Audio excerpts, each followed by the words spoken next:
காருக்கு பின்னாடி கேப் மாதிரி ஒரு டிசைன் கொடுத்துருப்பாங்க. அந்த டிசைன் வந்து நம்ம ஸ்டைலுக்காக கொடுத்துருக்கோம்னு நினச்சிட்டு இருக்கோம். அதுக்கு பின்னாடி ஒரு முக்கியமான இன்ஜினியரிங் ரீசன் இருக்கு. அதைத்தான் இந்த வீடியோவில் பார்க்க போகிறோம். வீடியோ ஸ்கிப் பண்ணாமல் ஃபுல்லாக பார்த்து. ஓகே, காருக்கு பின்னாடி இந்த கேப் மாதிரி இருக்கிற டிசைனுக்கு வந்து நம்ம ஸ்பாய்லர்னு சொல்லுவோம். இந்த ஸ்பாய்லர் வந்து எதுக்காக யூஸ் ஆகும், என்னென்ன பெனிஃபிட் இருக்குது காருக்கு அப்படிங்கிறத இப்போ பார்க்க போகிறோம். கார் வேகமாக போகும்போது காருக்கு முன்னாடி ஆப்போசிட்டில் வர ஏர் வந்து காருக்கு மேலே ஃப்ளோ ஆகி அப்படியே பின்பக்கமாக போகும். பின்பக்கமாக போகிற ஏர்னால ஒரு விதமான லிஃப்டிங் ஃபோர்ஸ் வந்து கிரியேட் ஆகும். அப்படியே காரை மேலே தூக்க பார்க்கும். இந்த ஸ்பாய்லர் என்ன பண்ணும் அப்படின்னா அந்த லிஃப்டிங் ஃபோர்ஸை தடுத்து காரை தரையோட ரோடோட ஒட்டி போக வைக்கும். இதனால கார் ஓவர் ஸ்பீடில் போகும்போது காருக்கு ஒரு நல்ல ஸ்டெபிலிட்டி கிடைக்குது. காருக்கு பின்னாடி இந்த ஸ்பாய்லர் இருக்கிறதுனால காரோட ஏர் டிராக் ஃபோர்ஸ் வந்து கம்மியாக இருக்கும். டிராக் ஃபோர்ஸ் கம்மியானாலே உங்களுக்கு ஃபியூவல் எஃபிஷியன்சி கிடைக்கும்.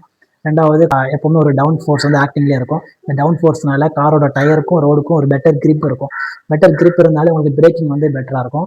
அதேமாதிரி டர்னிங்கில் வந்து உங்களுக்கு வீல் ஸ்கிட் ஆகாது. ஓகே, ஃபைனலி வந்து ஒரு ஸ்போர்ட்டி லுக்கு கொடுக்கும் காருக்கு. இதனால தான் ஸ்போர்ட்ஸ் கார்லாம் பார்த்தீங்கன்னா, இந்த ரேஸ் கார்லாம் பார்த்தீங்கன்னா இந்த ஸ்பாய்லரோட தான் இருக்கும்.